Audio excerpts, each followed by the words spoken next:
Allume le studio, s'il te plaît. Ok, j'allume les 3 appareils. Plutôt cool, moi, je dis. Sapiens, que c'est Hapion. Good.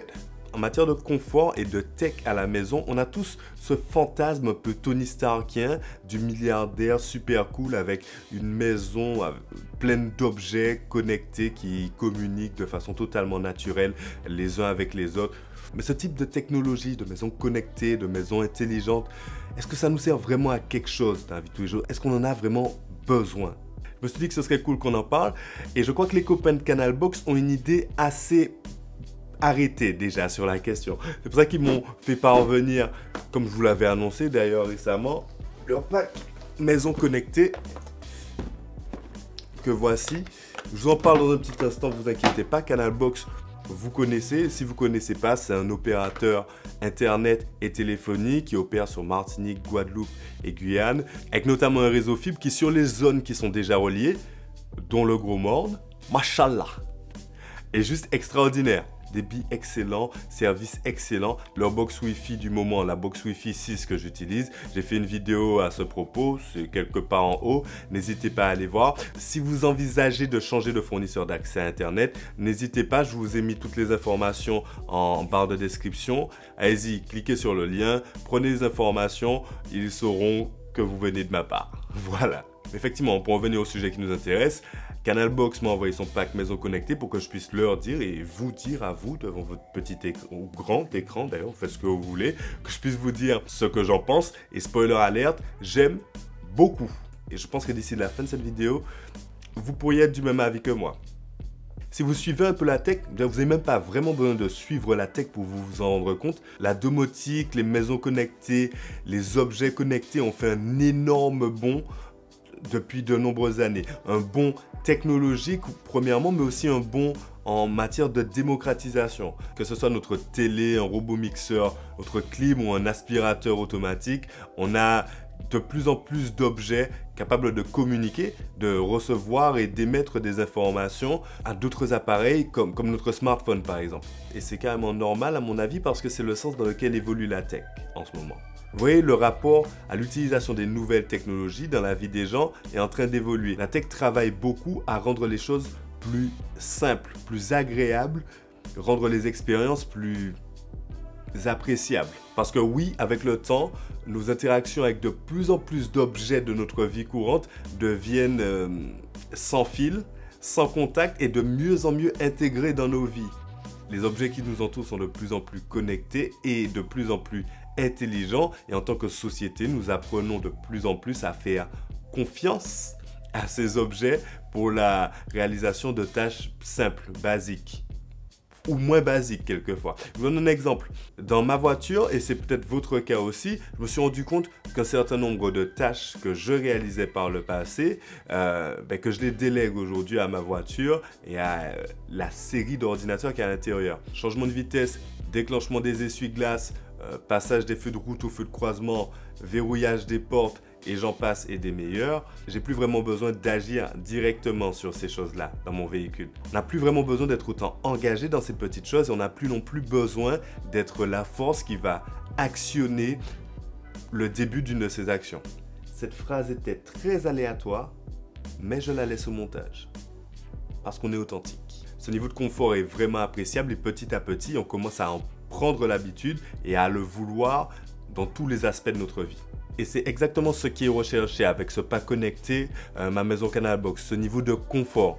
Du coup, Canalbox propose une sorte de starter pack de la maison connectée qui s'articule essentiellement autour de 2 éléments principaux. Le premier, c'est ce hub qui va permettre à tous les objets connectés en fait de se connecter ensemble, en fait, de se synchroniser. Et le second, c'est le Google Nest Mini. Alors, je galère énormément à ouvrir cette boîte. D'ailleurs, c'est la raison pour laquelle il n'y a pas eu un unboxing méga cinématique comme je le fais quelquefois. Parce que cette boîte, en fait, c'est absolument impossible de l'ouvrir de façon gracieuse et harmonieuse.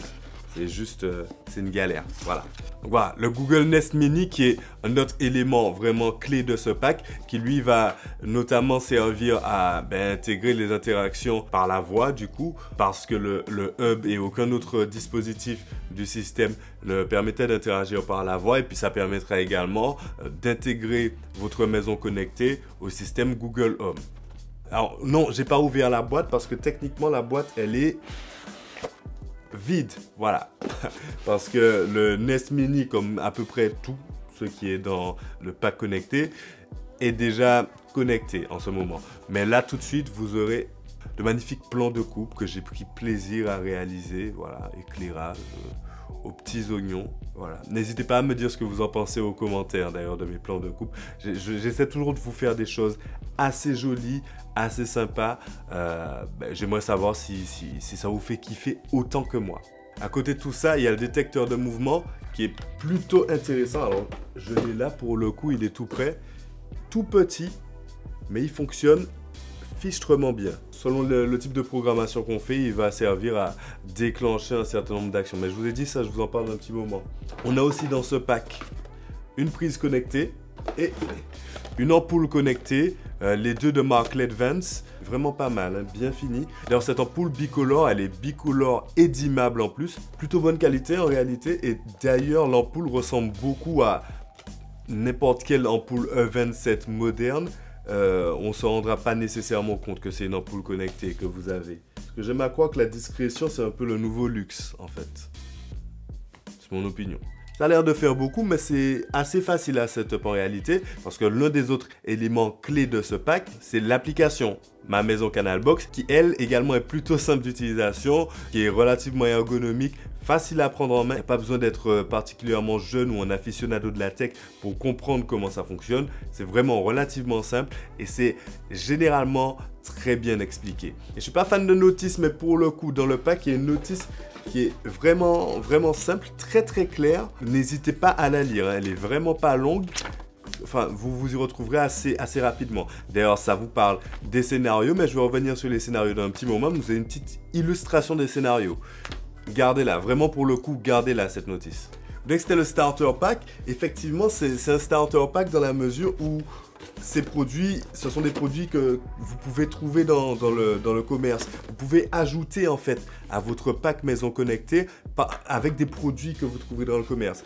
Mais au-delà de ça, et pour simplifier les choses, Canalbox m'a également fait parvenir son pack ambiance. Et ça, très sincèrement, quand ils me l'ont donné, je crois que c'est ce qui m'a le plus chauffé. Le pack ambiance, c'est pas grand chose, hein. C'est juste 3 ampoules supplémentaires de la marque LED Vance. 2 ampoules blanches bicolores comme la précédente qui était dans le pack maison connectée. Et une 3e ampoule qui est une ampoule couleur. Et ça, si vous me connaissez, vous savez que je vais faire n'importe quoi avec. C'est cette ampoule que j'ai positionnée dans le petit projecteur vintage derrière. Et d'ailleurs, ok, mets le projecteur vintage en rose foncé, s'il te plaît.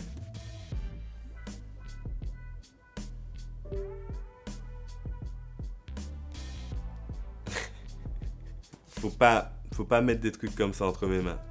Faut vraiment pas. Ok. Mets le projecteur vintage en vert, s'il te plaît. A few minutes later.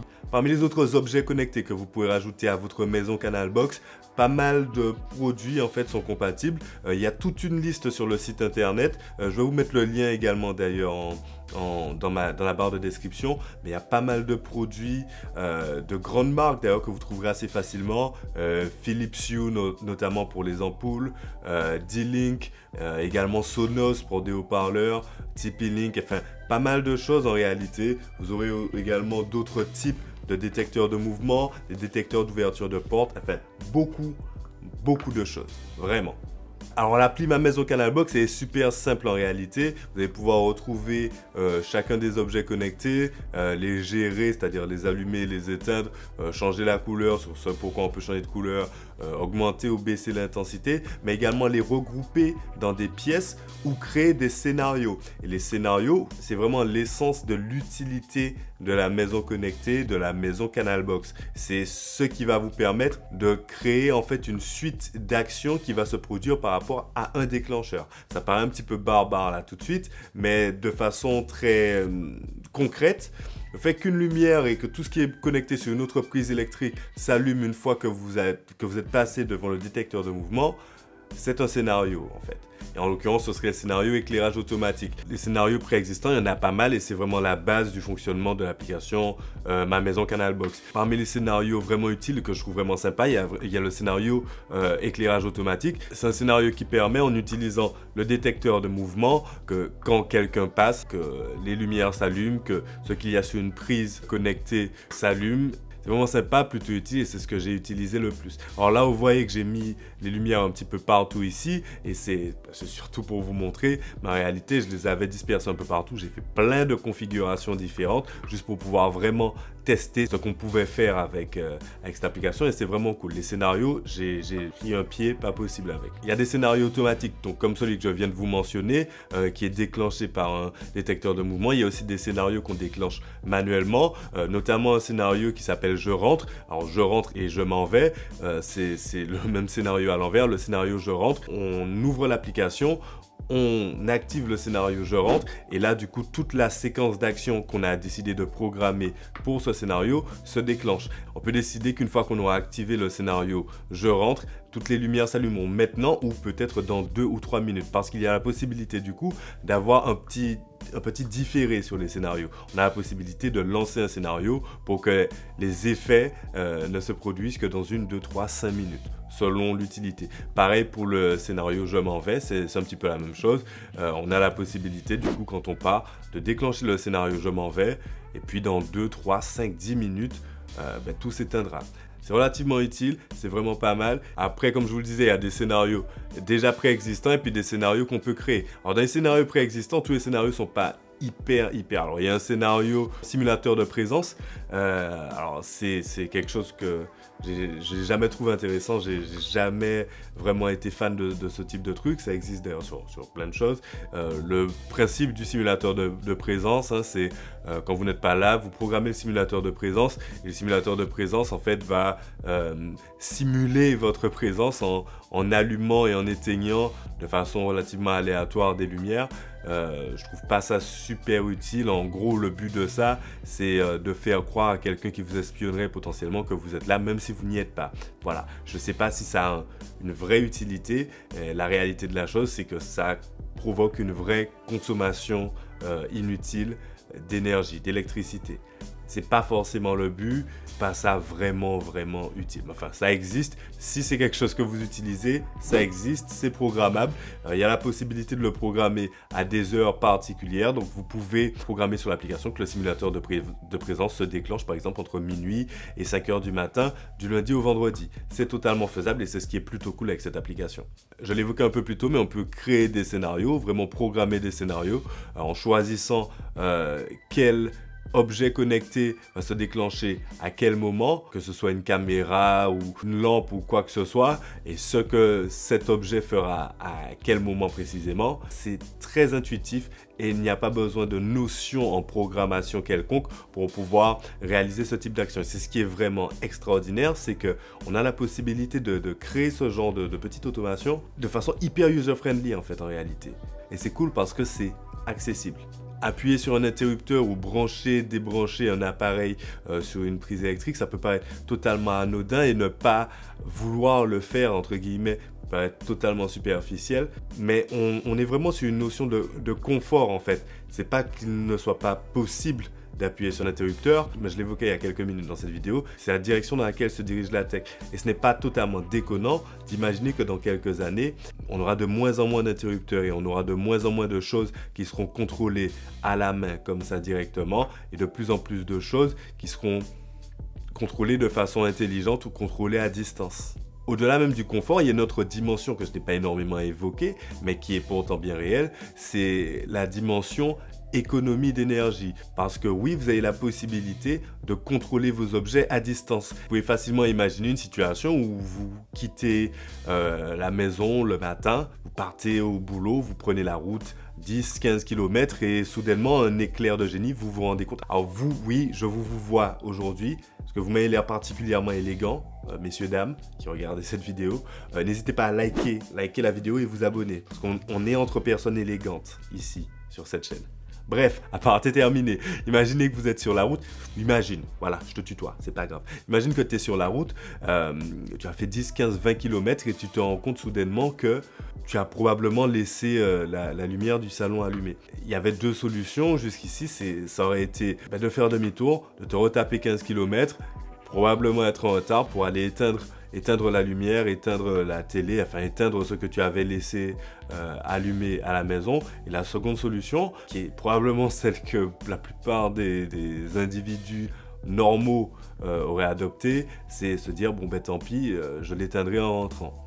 Oui, ben il y a aujourd'hui la possibilité avec ce type de système de juste s'arrêter 2 minutes en route, d'ouvrir l'application Ma Maison Canal Box et puis d'éteindre ce qui devait être éteint à distance comme ça. La seule chose que ça requiert, c'est d'avoir un minimum de connexion Internet, d'avoir de la 3G ou quelque chose, juste pour pouvoir envoyer l'information aux appareils qui sont connectés. Chaque petit effort compte dans les économies d'énergie. Vraiment. Puis un autre aspect, peut-être encore un peu plus abstrait, mais pas plus bête pour autant, c'est qu'utiliser ce type de système, c'est avoir également le sentiment d'être en accord avec notre temps, d'être en accord avec les technologies de notre temps. C'est-à-dire ne pas être en retard sur ce qui est en train de se faire. Aujourd'hui, on est en 2022 et en 2022, utiliser des objets connectés au quotidien, c'est normal. C'est pas moderne, c'est pas extraordinaire, c'est normal. Et c'est là que c'est intéressant parce que si on se pose la question objectivement, a-t-on vraiment besoin de ça? Non. Mais est-ce qu'on en a envie? Est-ce que c'est quelque chose qui est vraiment intéressant d'avoir? La réponse est un grand oui. Parce que c'est juste cool, c'est juste génial, c'est top de pouvoir avoir ce type de confort à la maison. C'est fun, c'est moderne et ça Canal Box l'a bien compris et l'a encore mieux compris en rendant ce pack aussi accessible à ses utilisateurs. Petit bonus non négligeable, le fait d'avoir intégré un Google Nest Mini dans le pack Maison Connectée Canal Box, c'est s'ouvrir la possibilité d'intégrer sa maison Canal Box dans l'environnement Google Home. Et ça, c'est vraiment cool. Déjà parce que le Nest Mini peut servir à pas mal de choses en tant qu'appareil, en tant que device. C'est quelque chose qui peut servir de haut-parleur Bluetooth. Alors, le faites pas nécessairement si vous avez quelques autres haut-parleurs parce que la qualité de son n'est pas extraordinaire. Ça fonctionne, c'est pas extraordinaire, mais retenez que c'est faisable. Mais ce qui est vraiment intéressant, c'est de pouvoir utiliser toutes les commandes vocales qui viennent avec l'assistant Google. Obtenir des infos sur la météo, sur les news ou lancer ou arrêter toutes les lumières ou les prises connectées, ou tout ça est possible par la voix et grâce justement à cette intégration à l'environnement Google Home. Alors le fait d'intégrer sa maison Canal Box à Google Home, c'est peut-être le seul truc un poil plus compliqué, mais on est clairement pas sur quelque chose d'extrêmement compliqué. Vous y arriverez sans grande difficulté si vous lisez le manuel, mais enfin c'est légèrement plus complexe que ce que vous aurez eu à faire jusqu'ici pour la configuration de tout le reste. Il y a toutes les informations de toute façon sur la notice. Il y a des informations également sur le site de Canal Box que je vous ai mis en barre de description. Et puis je vais aussi vous créer un petit peu de contenu tuto un peu ludique autour de la maison connectée by Canal Box. Ajoutez-moi sur Instagram, comme je vous l'ai dit, le handle est là. Faites-le, vous verrez, c'est cool, c'est plutôt fun. On s'amuse bien sur Insta de toute façon. Venez, voilà. Bref, je pense que j'ai été super long, je suis désolé pour ça. Il y a encore des tonnes et des tonnes de choses dont j'ai pas parlé. Si vous avez des questions, n'hésitez pas à me les poser en commentaire ou en DM sur Instagram. C'est un plaisir pour moi de lire vos commentaires et d'y répondre, de vous aider autant que possible. Donc faites-le, je suis là. Voilà. Je suis là pour ça. Je vous l'ai dit, je vous le répète, les informations sont en barre de description. Pendant que vous y allez sur la route, n'hésitez pas à liker cette vidéo, à vous abonner, à activer la cloche des notifications et puis à partager cette vidéo autour de vous parce que je suis sûr qu'il y a des gens qui seraient hyper intéressés de le savoir. Encore un énorme merci à Canal Box Antilles-Guyane d'avoir sponsorisé cette vidéo. Je suis abonné à Canal Box depuis 3-4 ans et si j'y suis encore, c'est pour une bonne raison. Voilà, j'espère que cette vidéo vous aura plu. Il y a encore plein de contenu qui arrive sur plein de sujets différents. On va parler un peu de photos, on va parler un petit peu Apple parce qu'il y a la WWDC qui arrive très prochainement. Abonnez-vous. Voilà, merci. Ok. C'est quoi ta chaîne tech préférée? Honnêtement, j'adore le contenu de MKBHD, Chris, Just Chris, je voulais dire Just Chris. D'ailleurs, likez et abonnez-vous. C'est pas moi qui l'ai dit. Anyways, my name is Chris and I'm out of here.